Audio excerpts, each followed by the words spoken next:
David, Todd, congratulations. Your work has advanced you into this final round of competition. Now we're sending you back to your home forges to recreate an iconic blade from history. That weapon is the Cavalry Saber. The cavalry saber emerged in Europe around the 18th century. With new developments in battlefield tactics, cavalry soldiers didn't have time for fancy swordplay or thrusts. The cavalry saber allowed mounted soldiers to attack with a deadly overhand slash. It wasn't just the curve of the weapon that made it a dangerous chopper. The tip of the blade was thicker than the hilt, adding more power to the swing. The sword has become one of the more iconic weapons of its time and was used by Captain Jack Aubrey in the film Master and Commander.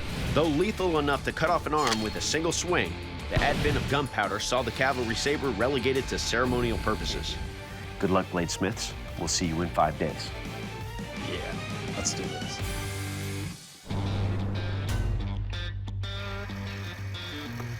I'm back at my forge, happy to be home. My design will actually be off of an original. The blade will have a fair amount of curvature. It'll be beautiful and functional. I used coal my whole life. That's how I started out. Everybody complains about coal. Oh, it's hard. Oh, I can't keep the fire hot. They just don't know what they're doing. Now here's where you gotta watch. You don't want to overheat. Whoop, your metal. I make my blades the old way. I forge them by hand. I use all hand tools. It takes me a little bit longer, but it shows in the finished product. It's not really cheap. It's learning how to do things, and I'm the kind of guy that wouldn't pay a penny to see a pissant eat a bale of hay on Sunday. So I can fabricate just about anything. I can do custom cars, bikes, rehab houses. So they want a sword, they're gonna get a sword.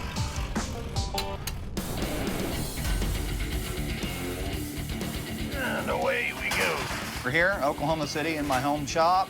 Behold the mess. My shop is just very bare bones. I've got hammers, fire, and a grinder. No turning back now. My experience with swords is mostly fantasy blades, like katanas, a pirate cutlass, that sort of thing. So I've never tried to forge a blade that large, and never all in one forging session. This is where that power hammer would come in real handy. Every heat, it's inducing a little curve or a little twist. It's just such a long blade. I correct one little warp or one little bend. There's another one beside it that gets a little worse. So I'm heating, I'm hammering. I'm heating, I'm hammering, and hammering, and hammering. This thing is a monster of a blade.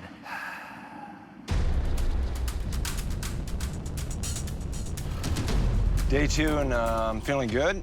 I really want to make this blade superb, so I pound the edge in. Takes me a little bit longer, but it's worth the time. See that edge on that? I'm basically right down to sharp. Best case scenario is tomorrow, I get this blade quenched and start on the guard and the handles and see what I got. Uh-oh, and I see the burnout. That thing with coal is you cannot see the collar. And you're trying to guess what the heat is, and just a half a crank could burn it up. The blade is junk. I'm kind of PO'd. I just spent almost 2 days making this blade. But when the going gets tough, the tough get going. I'm gonna start another blade. Finally, I'm done with all the rough forging. About ready to heat treat. This sword is a beast, it really is. If this quench goes poorly and I have to start over, it really could jeopardize my ability to turn in a finished blade. Hold on to your butts.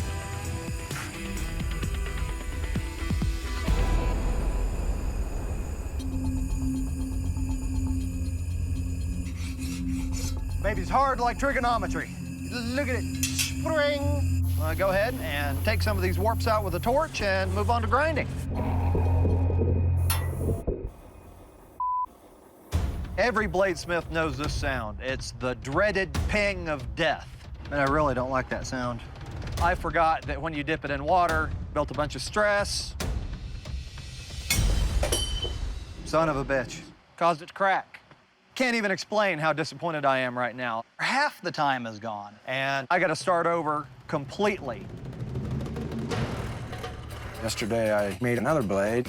So I'm gonna really move on this thing. I got less than 2 days to make this handle great. The handle's gonna be made out of burled walnut. It'll be filed in a spiral, so your fingers feel really comfortable. I'm using my secret magic potion. Makes it look 200 years old. Fine details really show up in the end, so it's tedious, it takes a lot of time, but I think my skills show that I'm ready for any challenge.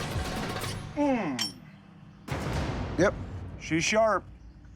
Just keep on going. Last day, and I'm quenching a new blade. If I don't get this right the first time, I won't have enough time to finish it. Well, no tings. Slap a handle on it, call it good. I have no idea how I'm gonna finish this handle. I think I'm just gonna go as fast as I can, but this D-guard is completely new to me. I'm just gonna have to make it up as I go along. Worst case scenario, I just make something ugly. Seriously, no bueno here. No, damn it, be a handle. Not a piece of art, but it's an instrument of destruction. The cavalry saber was a weapon that dominated the battlefields of Europe for almost 200 years. So to test the sharpness of your blades, I'm gonna take 3 cuts against our bag here. Now, Dave, you're up first. Are you ready? Let's do it.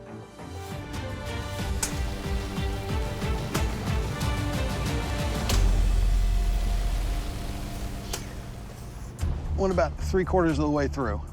The curvature of your weapon, and the fact that it is as sharp as it is, really did a nice job on that. Interesting shaped guard, but to quote a friend of mine, this will cut.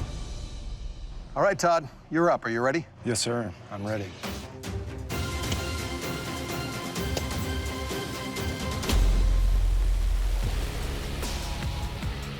All right, Todd, right off the bat, got a bit of a loose handle right there. You can see that it cut the bag nicely. It is sharp, and it will cut. So well done on that. Bladesmiths, to see what kind of lethal damage your saber can do, I will take your sword and deliver multiple strikes on the ballistic stubby. Dave, you're up first. Are you ready? Let's kill that dummy. Let's do it.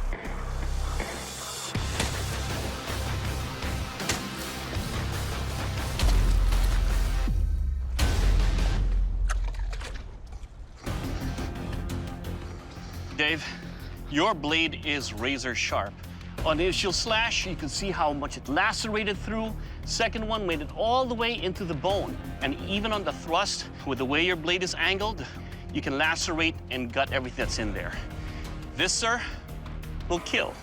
Good job. Awesome, thank you. Todd, you're up next. You ready? Yep. Let's do this.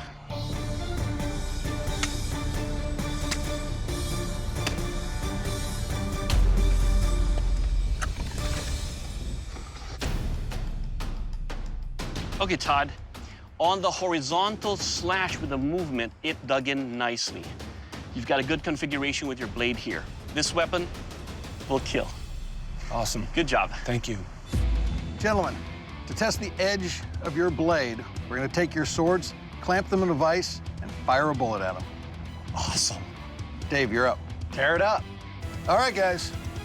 3, 2, 1, fire! Yep, split it. I'm just super relieved when I see those 3 holes appear in the backdrop.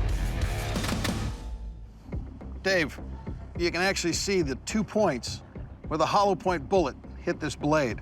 Other than that small deflection right there, blade's held up nicely. Sweet. All right, Todd, are you ready for this? Yes, sir. All right, gentlemen. In 3, 2, 1, fire! Oh, yeah, that's split.